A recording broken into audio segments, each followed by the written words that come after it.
할렐루야, 반갑습니다. 오늘 말씀 제목은 관계가 시작이자 끝이다입니다. 속담 중에 이런 이야기가 있습니다. 뛰는 놈 위에 나는 놈이 있다, 나는 놈 위에 타는 놈이 있다라는 속담이 있습니다. 보통 이 속담을 이야기할 때에 기는 놈부터 이야기합니다. 기는 놈 위에 걷는 놈이 있고, 걷는 놈 위에 뛰는 놈이 있고, 뛰는 놈 위에 나는 놈이 있고, 나는 놈 위에 타는 놈이 있다라고 이야기합니다. 여기서 기는 놈, 나는 놈, 뛰는 놈 다음에 뭐죠? 나는 놈까지의 내용은요, 사실 실력에 관한 이야기입니다. 내가 아무리 실력이 좋고 날고 기더라도 나보다 더 실력이 좋다는 사람이 있다라는 것입니다. 그러므로 겸손해야 된다는 메시지이죠. 그런데 나는 놈 위에 타는 놈이 있다라는 의미는 조금 다릅니다. 인생을 살아갈 때에 실력을 뛰어넘는 무언가가 있다라는 것입니다. 저는 그것을 관계라고 말하고 싶습니다. 아무리 실력이 없어도 관계 때문에 먹고 사는 사람이 있고, 별 볼 일 없는 사람이었지만 관계 때문에 대성하는 사람이 있습니다.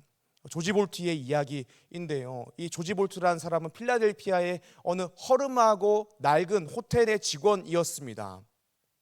어느 날 폭우가 쏟아지는 밤이었는데요, 방을 구하고 있던 노부부가 비가 막 내려서 비에 쫄딱 맞아서 조지 볼트가 일하고 있었던 작고 허름한 호텔에 들어왔습니다. 근데 이 조지 볼트가 이 사람들을 맞아서 방을 소개해 주려고 하니까 방이 만석인 거예요. 그래서 노부부를 수용할 수가 없었습니다. 그런데 이 호텔의 젊은 직원이었던 조지 볼트가 이 노부부를 보니까 비에 쫄딱 맞았고 나가라고 할 수가 없는 거예요. 그래서 조지 볼트가 이렇게 이야기했습니다. 비가 이렇게 오는데 차마 나가라고 할 수가 없네요. 누추하지만 제 방에 들어가서 쉬시겠습니까? 라고 이야기했다라는 거예요. 그래서 그날 밤 노부부에게 방을 내어주고, 노부부는 그 다음날이 되어서 호텔을 떠났습니다. 그리고 조지 볼트는 열심히 일을 했습니다. 2년이란 시간이 지났습니다. 조지 볼트에게 편지가 왔는데 노부부가 편지를 한 거였습니다. 뉴욕에서 사업을 시작했는데 이 사업체에 놀러 오라는 편지였습니다. 그래서 조지 볼트가 휴가를 내서 뉴욕을 갔습니다. 그런데 이 노부부가 뉴욕에서 가장 크고 근사한 호텔로 데리고 가더니 내가 시작한 사업이 호텔 사업이라는 거예요. 조지 볼트 씨, 당신이 이 호텔의 지배인이 되어줬으면 좋겠다라고 이야기했다라는 거예요. 그러니까 이 허름하고 작은 호텔의 젊은 직원이었던 조지 볼트가 배려 한번 잘해서, 관계를 잘해서 뉴욕의 커다란 호텔의 지배인이 되었다라는 것입니다. 그리고 이 사람이 그 호텔의 회장까지 됩니다. 이 예화가 말해주는 것이 무엇입니까? 실력으로 인생을 살아가는 것도 맞는 이야기입니다. 그런데 우리가 인생을 살아갈 때에 실력을 뛰어넘는 무언가가 있다라는 것입니다. 그게 뭐냐면 관계입니다. 그래서 어쩌면 관계가 실력이다라고 말할 수도 있는 것이죠. 신앙생활도 사실 똑같습니다. 신앙생활은요, 하나님과 관계를 어떻게 할 것인가에 대한 문제입니다. 호세아서에서 똑같은 문제를 이야기합니다. 하나님과의 관계를 이야기하는 것이죠. 우리가 오늘 보게 되는 호세아 6장은요 굉장히 익숙한 본문입니다. 오늘 우리가 찬양했던 그 유명한 찬양 여호와께 돌아가자, 이 내용이 있는 본문입니다. 또 예수님께서 이 호세아 6장 6절을 인용하셔서 복음서에서 사용하셔요. 그래가지고 우리가 아주 익숙한 본문이죠. 1절에서 이렇게 이야기합니다. 하나님의 신실성을 근거하여서 여호와께 돌아가자라고 이야기합니다. 오라 우리가 여호와께로 돌아가자. 여호와께서 우리를 찢었으나 도로 낫게 하실 것이요 우리를 치셨으나 싸매어 주실 것임이라. 그러니까 우리의 잘잘못에도 불구하고 우리를 포기하지 않는 하나님의 사랑을 이야기하며, 그런 사랑을 가지고 계신 여호와께 돌아가자라고 호세아가 호소하는 것입니다. 여호와께 돌아가자. 우리가 이 말을 아주 잘 알고 있는데 여호와께 돌아가자라는 의미가 무엇일까요? 하나님께서 특정 위치, 노들길 6-42 그린시티 교회에 계셔서 우리가 그런 지리적 위치로 돌아가자는 이야기일까요? 그렇지 않은 것을 우리가 잘 알고 있습니다. 하나님이 원하시는 특정 종교 행위가 있어서 그 행위를 해야 된다는 뜻일까요? 그렇지 않다는 것도 잘 알고 있습니다. 여호와께 돌아가자, 결국 여호와께 돌아가자라는 이야기는 하나님과의 관계의 문제이고 마음의 문제입니다. 오늘 말씀 제목은 관계가 시작이자 끝이다입니다. 우리가 오늘 말씀, 특별히 6절 말씀, 나는 인애를 원하고 제사를 원하지 아니하며 번제보다 하나님을 아는 것을 원하노라의 의미를 나누면서 하나님이 진정으로 우리에게 원하시는 신앙이 무엇인지 말씀을 통해 나누길 원합니다. 사랑하는 리조의 청년 여러분, 오늘 말씀을 통하여서 하나님이 진정으로 기뻐하시는 예배자가 되어 우리 인생을 거룩한 산제물로 주님께 드리는 리조이스의 청년 한 사람 한 사람 되기를 주님의 이름으로 축복합니다. 아멘. 오늘 말씀 첫 번째입니다. 첫 번째로는 제사의 내용은 하나님과의 관계다입니다. 오늘 말씀 6절에서 이렇게 말씀하십니다. 나는 인애를 원하고 제사를 원하지 아니하며 번제보다 하나님을 아는 것을 원하노라 라고 말씀하십니다. 하나님께서 계속해서 나는 제사를 원하지 아니하노라, 번제를 원하지 아니하노라 라고 말씀하시는데, 그렇다면 주님은 정말로 제사를 원하지 아니하실까요? 그렇다면 하나님은 왜 이 모세오경에서 제사에 대한 규례를 세세하게 규정하시고 우리에게 세세하게 명령하셨을까요? 우리가 그런 질문을 하게 됩니다. 결론부터 이야기하자면 하나님께서 호세아 6장 6절에서 제사는 필요 없다라고 말씀하셨지만 진짜 제사가 필요 없다라는 이야기가 아닙니다. 하나님께서 명하신 외형적 행위인 제사가 마땅히 가지고 있어야 되는 내면적 내용이 있다라는 것입니다. 하나님께서 명하신 외형적 행위인 제사가 가지고 있어야 되는 내면적 내용이 없기 때문에 나는 인애를 원하고 제사를 원하지 아니하며 번제보다 하나님을 아는 것을 원하노라라고 하신 것입니다. 하나님을 아는 것이 무엇입니까? 하나님에 대한 지식, 하나님에 대한 정보, 그런 것이 아닙니다. 하나님을 아는 것은 하나님과 올바른 관계에 있는 것입니다. 그러니까 제사가 너무 중요한데 그 제사는 하나님과의 관계라는 내면적 내용을 가지고 있어야 된다라는 것입니다. 이 내면적 내용을 가지고 있어야 우리가 하나님께 기뻐하시는 제사를 드릴 수 있다라는 것입니다. 제가 몇 번 사용했던 예화이고 수련회 때도 다른 강사님들이 사용했던 예화입니다. 꽃다발 예화인데요. 한 부부가 있었습니다. 이 한 아내가요 남편에게 이렇게 이야기한 거예요. 여보, 일주일 안에 꽃다발을 선물 받고 싶어요 라고 이야기한 거예요. 남편이 생각을 해보니까 왜 그런 말을 했을까? 다음 주가 결혼기념일이구나 라고 딱 이제 알아채고 결혼기념일 날 퇴근하면서 꽃집에 들려가지고 꽃다발을 사서 아내에게 갖다 줬습니다. 아내가 그 꽃다발을 받자마자 어머 너무 고마워요, 어떻게 이런 걸 사왔어요 라고 하면서 사오라 했으면서 시치미를 딱 떼면서 이야기를 딱 한 거예요. 그러니까 이제 남편이 아내에게 이렇게 대답한 거예요. 아니에요 여보, 내가 꽃다발을 사오지 않으면 당신이 나에게 화를 낼 거니 제가 꽃다발을 사오는 게 당연하죠 라고 이야기하는 거예요. 여러분 답답하시죠? 아내가 남편에게 꽃다발을 요구한 것은 꽃다발을 요구한 것이 아닙니다. 꽃다발 자체가 목적이 아닌 것이죠. 남편의 사랑을 요구한 것이고 마음을 요구한 것입니다. 꽃다발은 외형적 행위인데 이 꽃다발은 남편의 사랑을 담고 마음을 담는 매개체인 것입니다. 하나님이 우리에게 요구하시는 제사, 외형적 규례, 규범들이 다 그런 것입니다. 아내가 여보 너무 고마워요, 이런 거 어떻게 가져올 생각을 했어요 라고 이야기한다면 남편은 이렇게 이야기해야 되죠. 당신을 향한 나의 마음이 너무 뜨거워서 꽃다발을 가져올 수밖에 없었어요 라고 이야기하거나 꽃다발을 당신에게 주는 것이 나의 기쁨이에요 라고 이야기를 해야 되는 것이죠. 이것이 올바른 부부의 관계인 것입니다. 하나님께서 우리에게 외형적 행위인 제사를 요구하시는 것도 똑같은 것입니다. 이 제사의 목적은요 하나님과 관계의 화목입니다. 하나님과 나 사이의 관계를 맡고 있는 이 죄라는 문제가 있는데 이 죄를 짐승 제사를 통하여서 해결하고 하나님께 나아가는 것이죠. 우리는요 이스라엘 백성들은 제사를 통하여서 내가 죄인임을 깨닫고 제사를 통하여 하나님을 묵상하고 하나님께서 우리로 하여금 하나님께 나아갈 수 있게 하신 이 제사라는 방편을 주신 은혜에 감사하게 되는 것입니다. 이것이 제사의 용례이고 목적인 것이죠. 그러니까 하나님께서 이스라엘 백성에게 제사를 요구하신다라고 했을 때에 세부적인 이 규례들, 제사, 규정 착착착착 요걸 원하시는 것이 아니라는 것이죠. 하나님이 이스라엘 백성들에게 원하시는 것은 이 제사를 통하여 이스라엘 백성들이 하나님을 경외하고 사랑하기를 원하신다라는 것입니다. 제사는요 아담과 하와 때부터 있었던 일입니다. 아담과 하와가 범죄하여서 죽어야 되는 것입니다. 그런데 하나님께서 아담과 하와를 먼저 찾아가셔서 심판하시고 가죽옷을 지어 입혀 주십니다.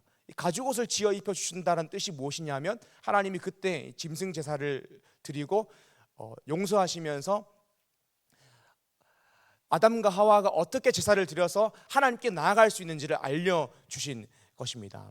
하나님이 아담과 하와를 먼저 찾아가신 것이죠. 심판하시나 제사를 통하여서 하나님께 나아갈 수 있는 은혜의 방편을 주십니다.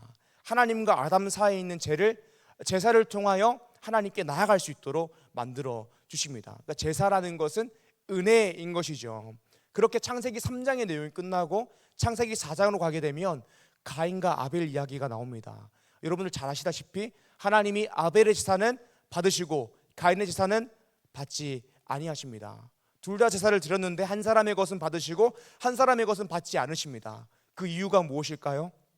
아벨은 양의 첫 새끼와 기름으로 드렸고 가인은 땅의 소산으로 드려서 그런 것일까요? 하나님이 나는 양의 냄새는 좋아하지만 공물은 딱 질색이야라고 하셔서 그런 걸까요?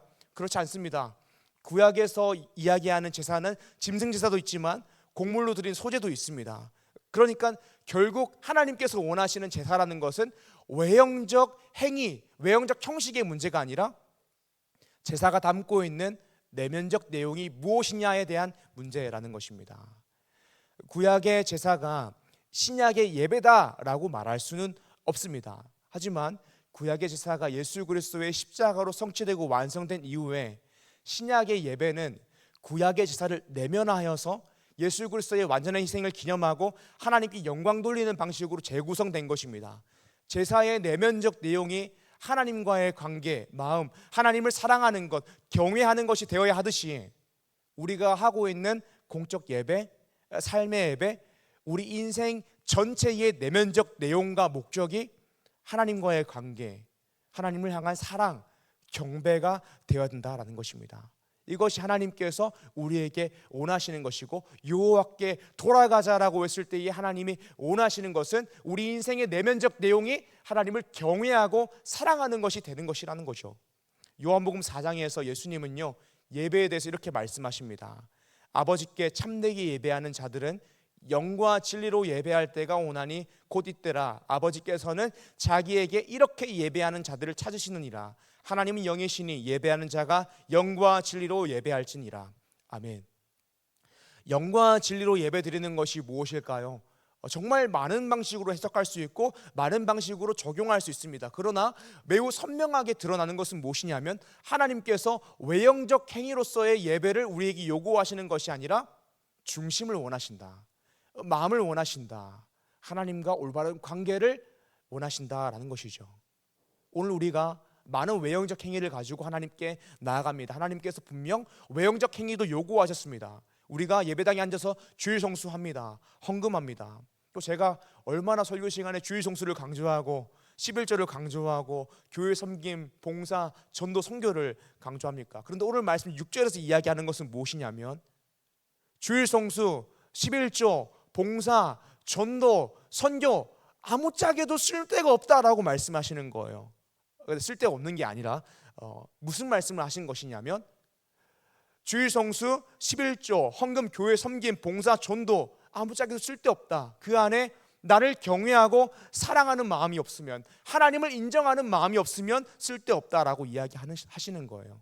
하나님이 명하시는 외형적 행위인 규례와 규범, 제사는 껍데기를 이야기하는 것이 아니라 그 외형적 행위가 하나님 사랑, 하나님과의 관계라는 내면적 내용을 담고 있어야 된다라는 것입니다. 그러니까 다시 한 남편과 아내의 이야기로 돌아가자면 꽃다발 자체가 중요한 것이 아니라는 거예요. 꽃다발 주는 행위가 중요한 게 아니라는 거예요. 마음이 중요하다라는 것입니다. 그렇다고 꽃다발이 필요 없는 것도 아닙니다. 꽃다발에 마음이 담겨야 하는 것입니다. 마음을 담은 꽃다발이 의미가 있는 거예요. 이게 하나님이 원하시는 사랑의 관계이고 하나님이 외형적 행위인 제사를 통하여 우리에게 요구하시는 내면적 내용인 것입니다. 그리고 우리는 우리 인생을 하나님이 원하시는 사랑의 관계를 위해 드려야 됩니다. 로마서 12장과 고린도전서를 보기 원하는데요, 제가 읽겠습니다.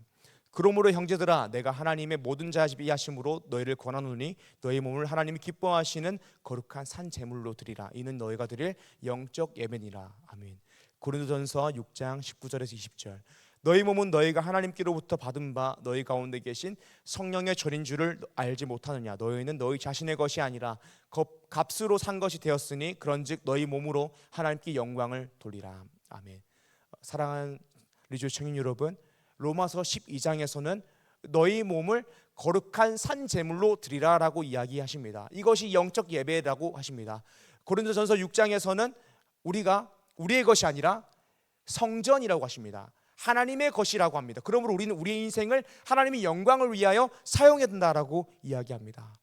사랑하는 여러분, 우리 모두는 지금 예배당에 와서 예배하고 있습니다. 그리고 이 중에 대다수는 헌금을 했고 이 중에 절반을 리더로서, 교사로서, 찬양팀으로서, 미디어팀으로서 섬김하고 있습니다. 우리 인생에 어떤 외형적 행위가 있는 것이죠. 그렇다면 우리 인생의 외형적 행위 안에 우리는 어떤 내면적 내용을 담고 계십니까? 오늘 말씀 우리에게 이렇게 이야기합니다. 우리 인생의 외형적 행위가 담고 있는 내용물이 하나님과의 올바른 관계, 사랑, 경외, 경배가 되어야 된다라고 이야기하고 있습니다. 사랑하는 리조 청년 여러분, 하나님과의 관계를 깊이 묵상하십시오. 사랑하는 리조 청년 여러분, 하나님과의 관계를 회복하신 예수 그리스도의 십자가를 끊임없이 묵상하십시오.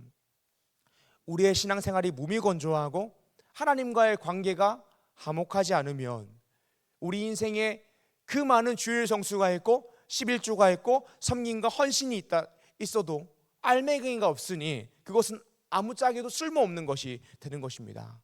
호세아 선지자는 말씀을 통하여서 여호와께 돌아가자라고 이야기합니다. 이것은 그냥 지리적인 문제가 아니에요. 우리의 몸이 어디 예배당에 있어야 된다 이런 이야기가 아닙니다. 이건 심각한 관계의 문제이고 관계의 문제는 마음의 문제입니다. 그러므로 우리는 하나님과의 관계를 위해서 또 우리의 마음의 중심을 위해서 기도해야 됩니다. 우리가 늘 예배 후에 기도하죠. 개인의 기도 제목을 가지고 기도합시다 할 때에 늘 제가 요구하는 기도 제목이 있습니다. 영적인 갈망을 두고 기도합시다라고 이야기하는데 우리가 하나님을 사랑하는 마음이 매일매일 커지기 위해서도 기도해야 됩니다. 성령 충만을 위해서 기도해야 되는 것입니다. 그렇게 기도할 때에 여호와께 돌아가자, 참된 의미의 하나님께 돌아감을 실천할 수 있는 것입니다. 사랑하는 여러분, 관계를 위해서도 마음을 위해서도 기도해야 되는 것입니다. 그렇게 기도함으로 하나님이 원하시는 마음, 하나님이 원하시는 올바른 관계를 가지는 리조의 청년 되기를 주님의 이름으로 축복합니다. 아멘. 오늘 말씀 첫 번째로는 제사의 내용은 하나님과의 관계다였습니다. 오늘 말씀 두 번째로는 인애는 하나님과의 관계 안에서만 가능하다라는 것입니다. 오늘 말씀 6절 보겠습니다. 나는 인애를 원하고 제사를 원하지 아니하며 번제보다 하나님을 아는 것을 원하노라. 아멘. 특별히 오늘 말씀에서 인애를 이야기합니다. 인애가 무엇입니까? 인애는 하나님의 성품 중에 하나입니다. 여기서 나온 인애는 원어로 히브리어로 헤세드라고 이야기하는데 이 의미가 단순하지가 않습니다. 헤세드는 자비를 뜻하기도 하고 긍휼을 뜻하기도 하고 사랑을 뜻하기도 하는 풍성한 의미를 가지고 있는 단어입니다. 저는 오늘 사랑이라는 의미로 좀 가지고 가겠습니다. 그러니까 하나님께서 우리에게 인애를 원하신다라는 것은 우리의 사랑을 원하신다라는 것입니다. 우리의 마음이 하나님을 사랑하기를 원하신다라는 것입니다. 마음의 문제라는 것이죠. 우리가 신앙생활 할 때에 가장 많이 오해하고 있는 것 중에 하나가 무엇이냐면 회개 기도입니다. 우리가 회개라고 하면 어떻게 기도하십니까? 주님, 제가 어떤 나쁜 짓을 했습니다. 그 짓을 용서해 주십시오. 잊어 주십시오라고 기도하죠. 그런데 회개 기도라는 것은 우리가 나쁜 짓을 했기 때문에 그 행위에 대해서 회개해야 되는 것이 아닙니다. 나쁜 짓을 해서 내가 나빠지는 것이 아니라는 것입니다. 우리가 나쁜 짓을 하게 되는 것, 죄를 짓게 되는 것은 우리의 제약된 본성이 마음 깊이 자리하고 있기 때문에 제약된 일들을 하게 되는 것입니다. 그러니 주님, 제가 오늘도 제약된 일을 했습니다. 이 죄를 용서하여 주시옵소서라고 할 것이 아니라 나의 제약된 본성이 성화되기 위해서 기도해야 됩니다. 나의 본성이 성화되어 예수 그리스도를 닮아가기 위해서 기도해야 되는 것입니다. 결국에 나의 제약된 본성이 성령으로 말미암아 변화되지 않으면 매주 나쁜 짓을 짓고 못된 짓을 짓는 것이 그거에 대해서 회개한다고 해도 변화되지 않는 것입니다. 결국에 회개라는 것이 돌이키는 것인데 이것은 행위의 문제를 넘어서 실존의 문제인 것입니다. 우리의 실존이 성령을 통하여 예수 그리스도를 닮아가야지 진정한 의미의 회개가 가능한 것입니다. 오늘 말씀 본문은 인애를 원한다라고 합니다. 사랑을 원한다라고 이야기합니다. 우리가 잘 알고 있는 마태복음 22장에 한 율법사가 예수님을 시험하여 어느 계명이 가장 크냐라고 이야기합니다. 한번 찾아보기 원합니다. 마태복음 22장 35절에서 40절인데요. 제가 읽겠습니다. 37절입니다. 예수께서 이르시되 내 마음을 다하고 목숨을 다하고 뜻을 다하여 주 너의 하나님을 사랑하라 하셨으니 이것이 크고 첫째 되는 계명이요 둘째도 그와 같으니 내 이웃을 내 자신같이 사랑하라 하셨으니 이 두 계명이 온 율법과 선지자의 강령이니라. 아멘. 결국에 하나님이 우리에게 명령하시는 것이 무엇이냐면 어떤 외형적 행위 그 자체가 아니라 하나님 사랑이라는 내면적 내용, 이웃 사랑이라는 내면적 내용이라는 것입니다. 하나님께서 우리에게 명령하시는 여러 가지 외형적 규례와 규범이 명하는 것도 하나님 사랑, 이웃 사랑인 것입니다. 오늘날 우리에게 주어지는 주일 성수, 예배, 봉사, 헌신, 11조, 헌금 등을 통하여 하나님께서 원하시는 것은 주일 성수 그 자체가 아니라 헌금 그 자체가 아니라 우리가 하나님을 사랑하는 마음으로 우리가 하나님을 우리의 삶의 주인임을 인정하는 마음으로 그 일들을 행하기 원하시는 것입니다. 그런데 이 마음의 문제, 내면적 내용이라고 했을 때에는 굉장히 어려운 일입니다. 마음이라는 것은 굉장히 어려운 것입니다. 그래서 우리는 끊임없이 외형적 행위와 내면적 내용을 분리시킵니다. 마음 없이 외형적 행위를 하는 것은 쉽습니다. 남편이 아내를 사랑하지 않아도 꼭 싸우라고 하면 싸우는 것은 쉬운 일입니다. 그런데 마음으로 누군가를 사랑한다는 것은 어려운 일입니다. 그래서 내면적 내용인 인애, 사랑이 어려운 것이죠. 우리가 힘든 사람을 도와야 된다는 것을 잘 알고 있습니다. 하나님께서 이웃 사랑을 명령하셨죠. 그러면 우리가 이웃 사랑을 실천함으로 구제를 하는 것은 쉬운 일입니다. 그런데 우리의 마음 가운데에 이웃을 향한 자비와 긍휼과 사랑과 인애가 막 흘러넘쳐서 저 사람을 도와야겠다 하면서 구제하는 것은 어려운 일입니다. 우리가 다음 세대를 섬겨야 되는 걸 알고 있습니다.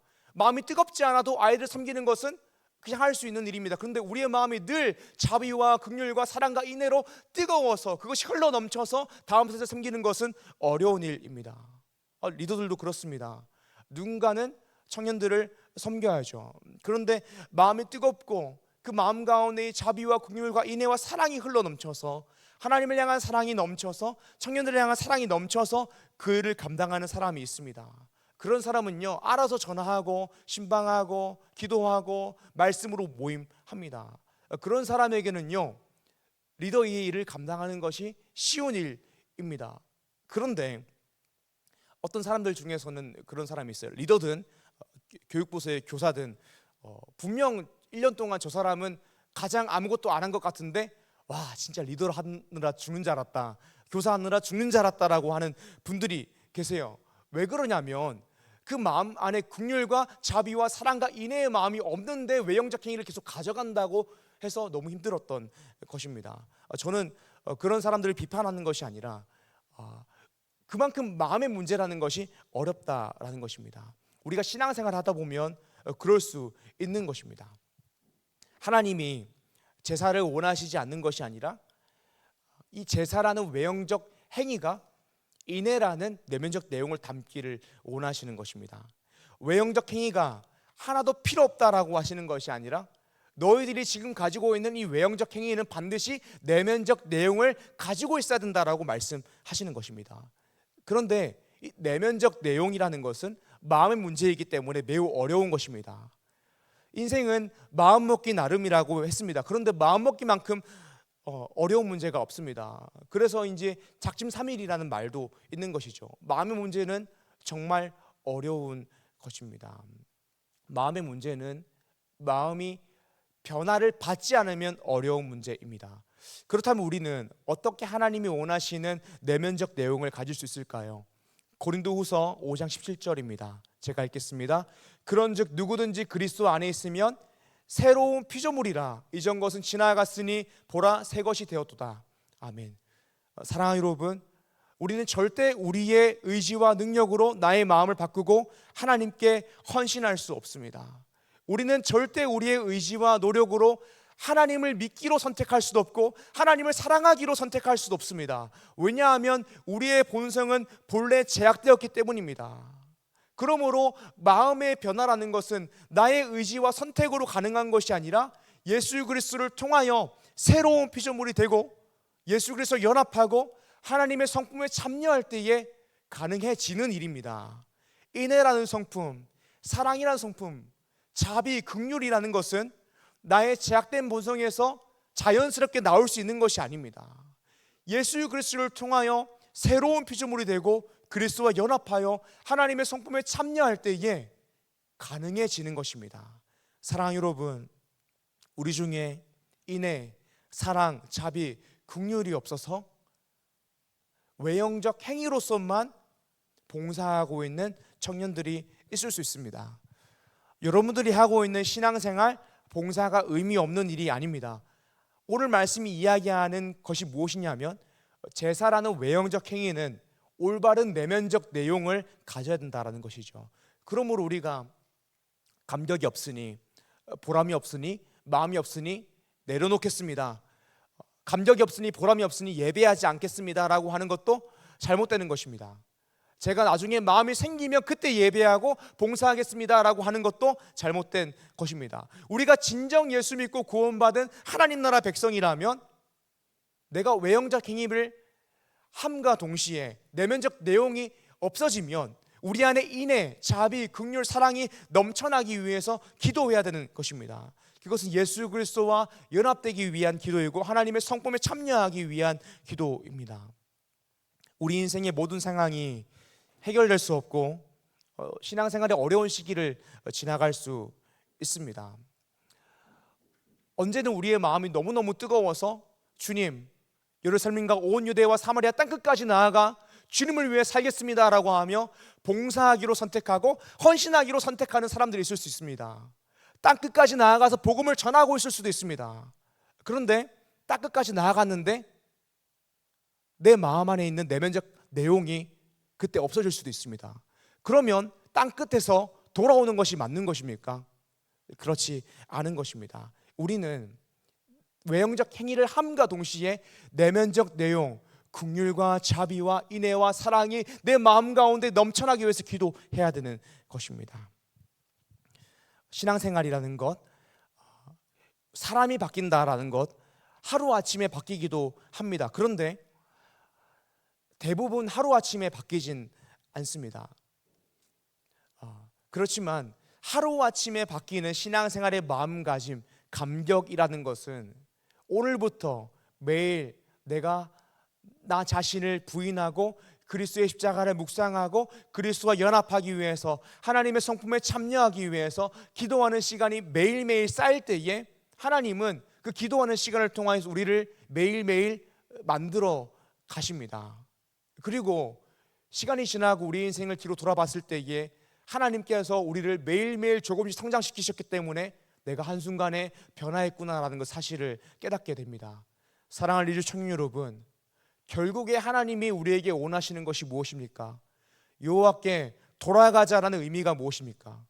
관계가 시작이자 끝인 겁니다. 그리고 관계는 마음의 문제입니다.